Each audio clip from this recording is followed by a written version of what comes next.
Welcome to Cyprus Diaspora Uncovered.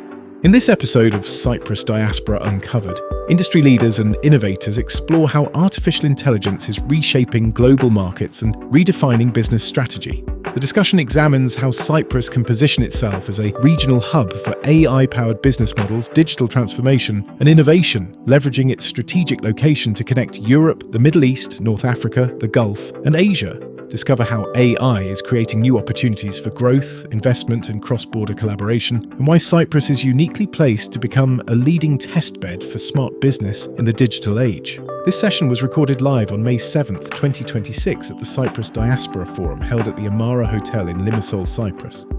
Hi everyone, thank you for joining this session. Before we begin, I would like to ask you to build a deck with 6 pieces of Lego you have on your seat, and we'll get to it later.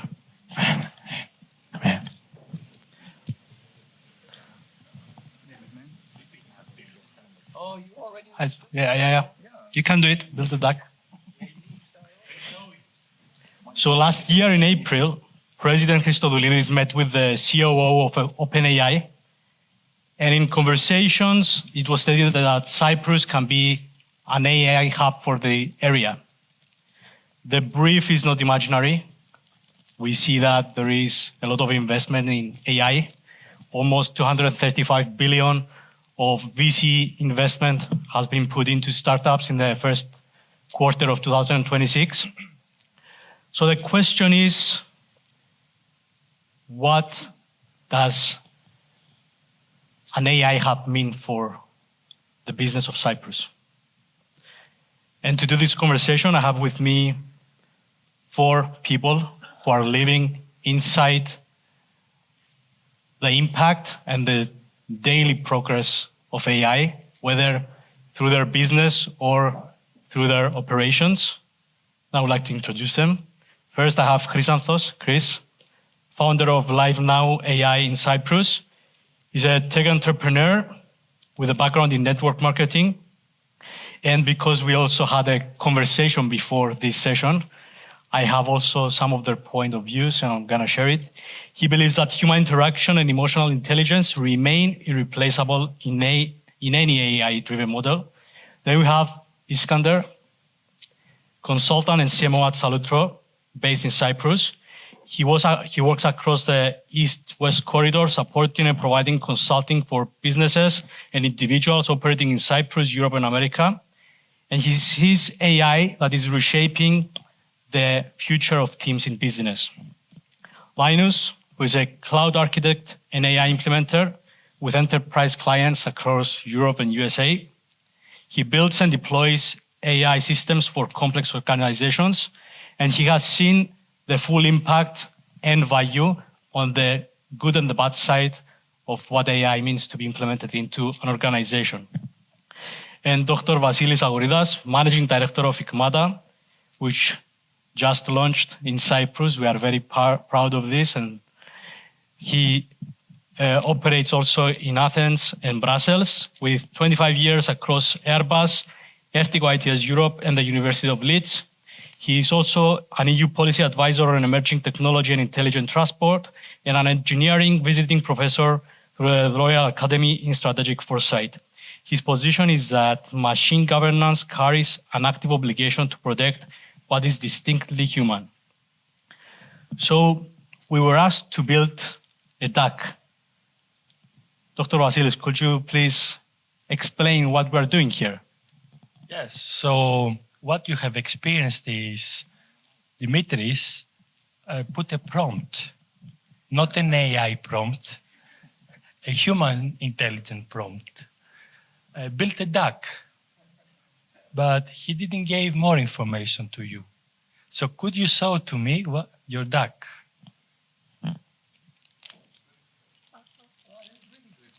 So everybody has a different duck. We had the same brief. 2 things happened here. First of all, nobody interrogated the brief or explained what exactly, a duck about what? Just a duck? Nobody did that. Everybody went to build something. Same things can happen or happen with AI. If the prompt is not well defined, you can get an output that you cannot control. So if I would tell you now, modify your duck by moving 1 or 2 bricks in a way that this can show a key characteristic of the Cyprus Diaspora Forum, and you can tell a story about this characteristic, how would you modify your duck? Would that prompt be more specific?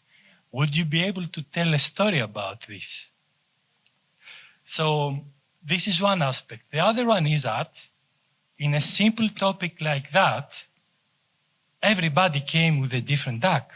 And this is not bad. There is not right or wrong. It shows the different perspectives we have on a simple question like that. Imagine now you are in an organizational context, whatever it is. You can do strategy development. You can do team alignment. You can even do more complex topics with psychology. And you need to align stakeholders. You need to understand what the different views we need to align in order to proceed, to agree on an action plan, to align on the different perspectives in a policy making. You can understand that these DACs that are not DACs are more complex models could be very different. And we have a way to visualize these differences in a 3D way, in a way that stays on the table. We can always see it, and we can derive actions from that, insights to challenge our assumptions. Thank you. Thank you, Dr. Vasilis. It's a very important point. Also, another point of view is judgment. We are talking about Cyprus becoming an AI hub. And before moving into the vision and the aspiration, we need to think about the actual process of this and the implications. And I would like to approach this subject through the experiences of each one of you. I will make a question where I would like to have your input.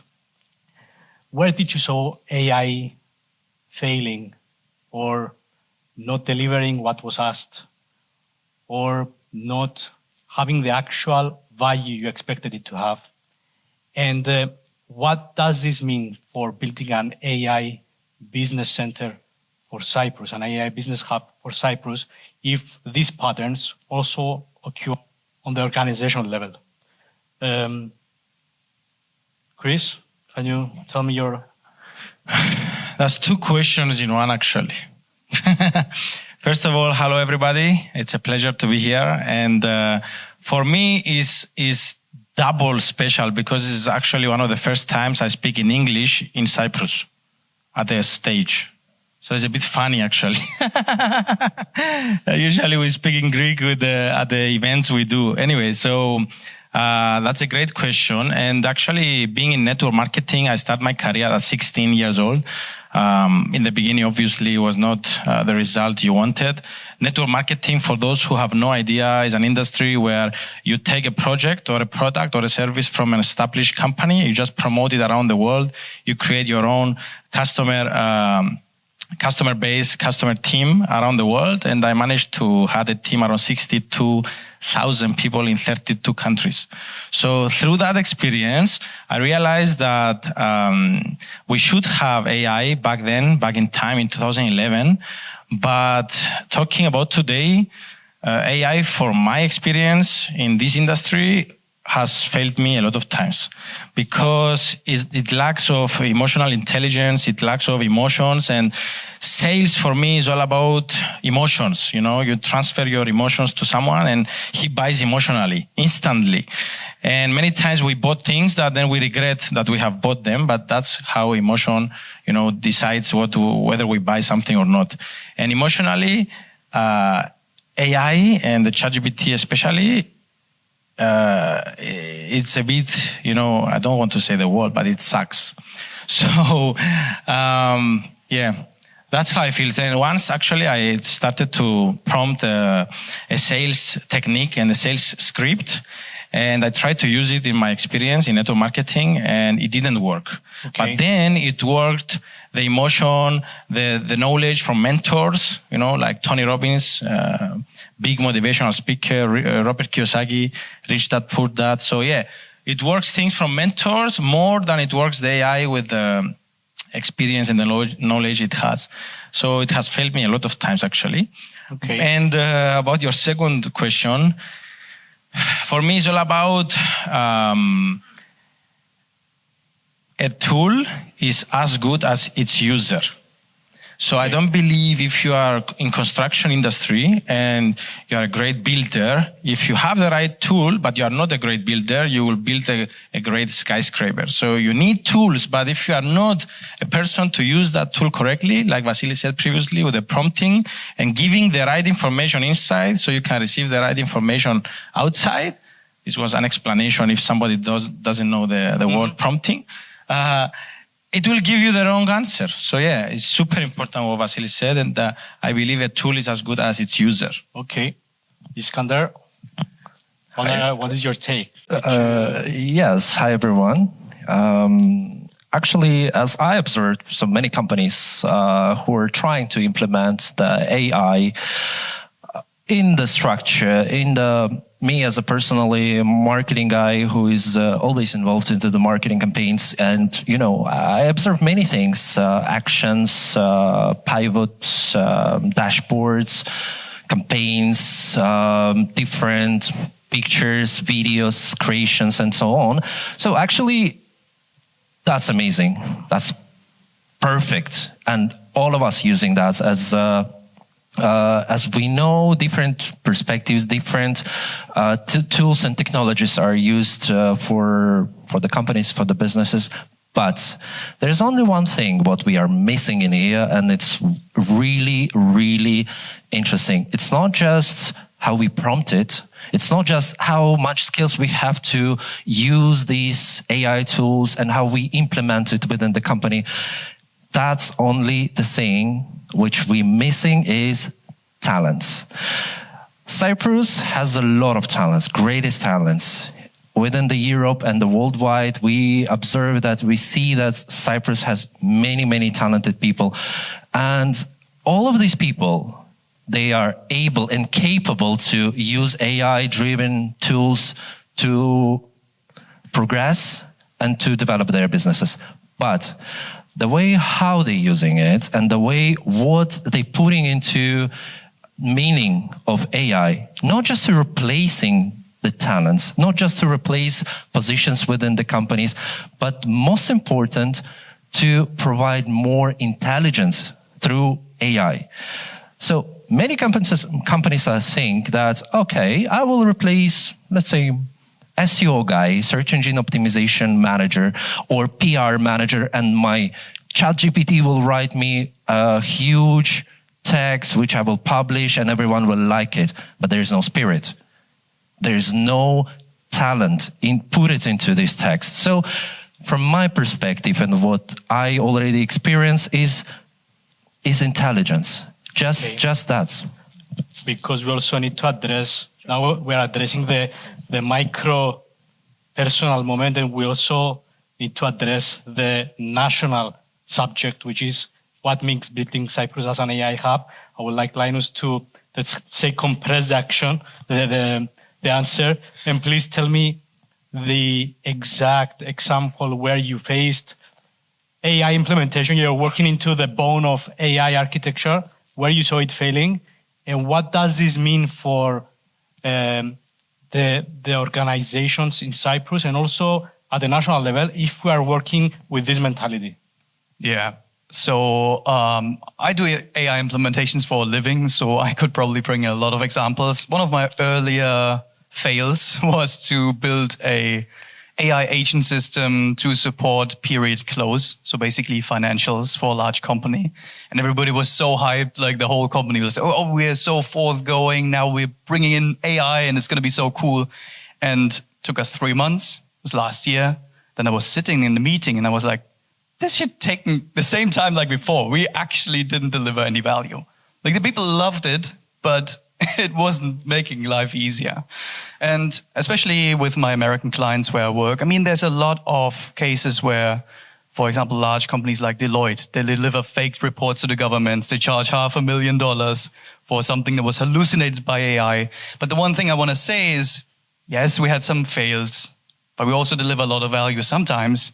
And the thing that differentiates good companies, and especially a lot of American companies that are successful, from my experience from what we do here, is they just shoot their shot. Like they bring the courage and they say, okay, we will just try it and maybe it doesn't work, but we will have tried it.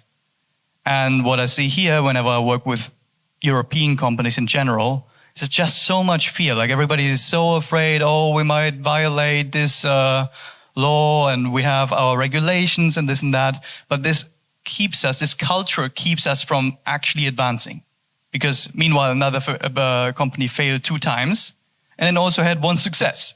And we had 0 successes because we didn't even try, right? We're still discussing. So from a corporate perspective, it's the same like politics for me. There's a lot of like panels where there's politicians saying, hey, we are going to be the central hub and this, that, but I don't see the culture yet.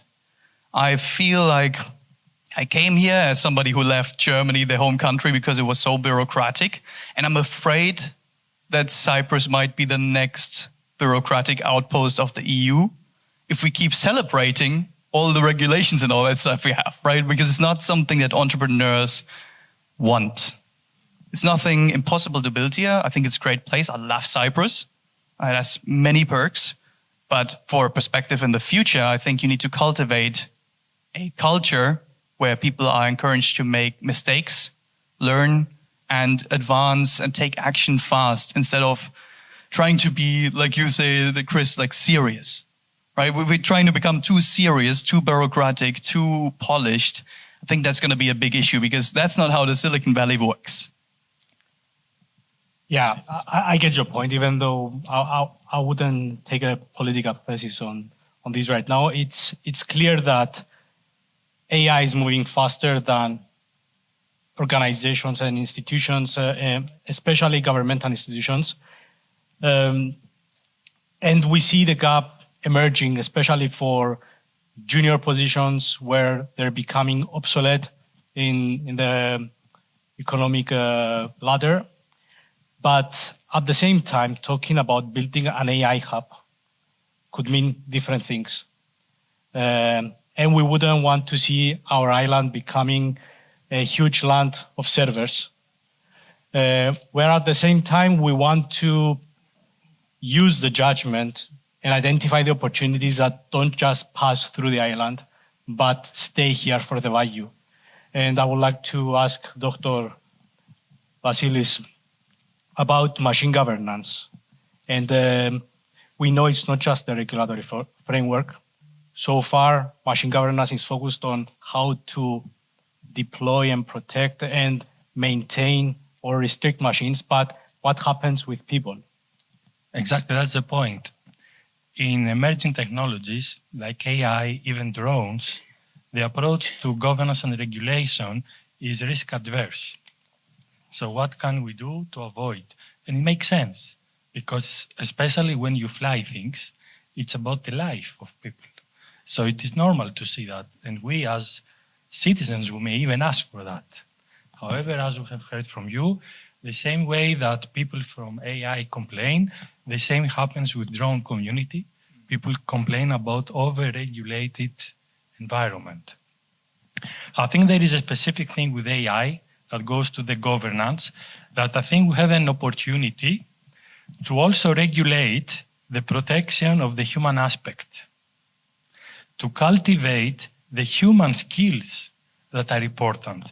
You mentioned about young people losing their job.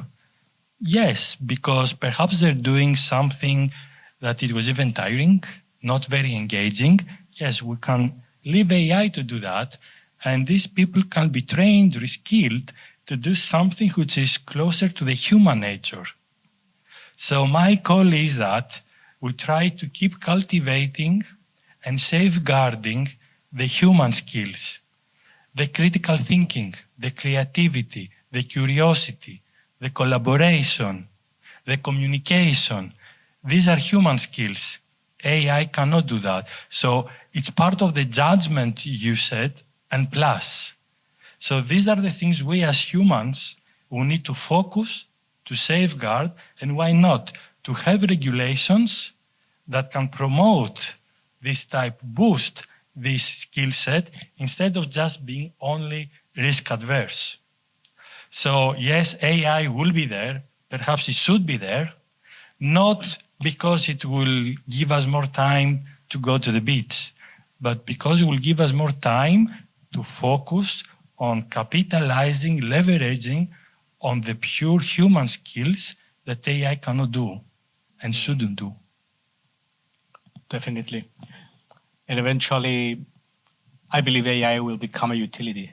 It should become a utility, but with the right conditions, especially for a place like Cyprus. And I would like your 30-second take.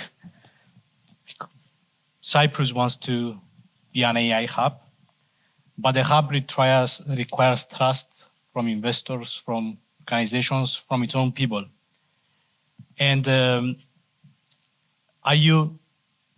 you believe that Cyprus today is building the right conditions to become an AI hub for businesses, or is it prompting towards it?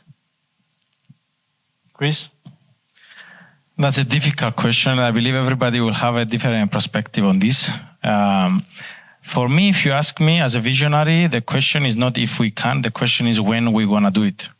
So if we execute a plan, which there is a plan, for example, me and my partner, we have a plan to build the Cyprus Valley. There is a village 2 hours drive from all the cities of Cyprus, and that is based on, I can't say a name, but we are planning to do something there which is going to be a campus with Valley and the AI and start, developing businesses so people can start and go there. We are planning to have a helipad, so you can come from Limassol Marina to that village. And I'm pretty sure once we do a presentation, a keynote, like Steve Jobs did with Apple back in time, a lot of investors, a lot of people, a lot of Cypriots, a lot of diaspora people, they will believe in this vision. And I believe all together we will make it happen and we will put Cyprus on the map. So the question is when and not if, in my opinion. Iskander, and the current will moment. you join the Cyprus Valley? I would love to build it. Yeah, I love Cyprus. That's why I can put more.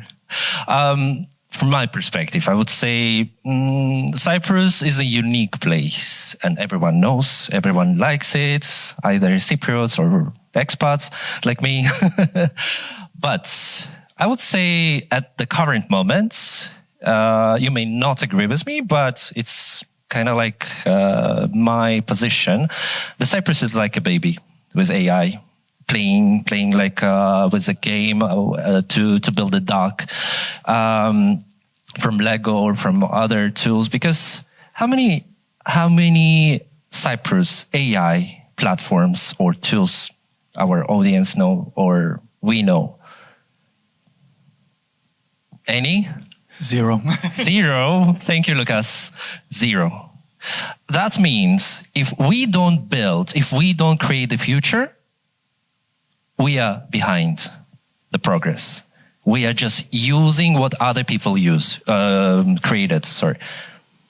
But when we will start to create our own, when we will start to do our own, then Cyprus will become the leader of AI. Yes, as my colleagues and said before, that regulation, politics, many things. Yes, it's important probably, but let's start from ourselves first and think what I created for AI, the future of AI in Cyprus. Linus? Yeah, bring it back to your actual question. You said we need trust. What else do we need for, what did you say? What was the question? What I said. Yeah, what is the question? What did you say? We need trust? If we're building the right conditions right now Right. to become an AI hub. I don't think we need if we are towards the right direction. Right. I don't think we need just trust and capital, I think you had on your list, right? I think we need a platform and education for ideas and development. And I don't think we are where we could be with that. I think there is some efforts, specifically from a political side, what's nice. But I don't think we have this cultivated yet. We can probably do it, right? But the Silicon Valley wasn't built by Americans' talent. It's not a question of talent. Like, I'm from Germany, you're from Korea, we're all from all different countries coming here because we have the idea that there's some potential here, but it's still rough. To your baby idea, it's still rough, it's still not fully developed. What's great, we have the potential, I think, to build young talent, to provide them a platform where building new things is attractive. You just got to be careful not to go into the wrong direction. Like I feel we did in Germany, but just my opinion, right? To not make it too complex, but actually encourage people to do things. Dr. Vasilis?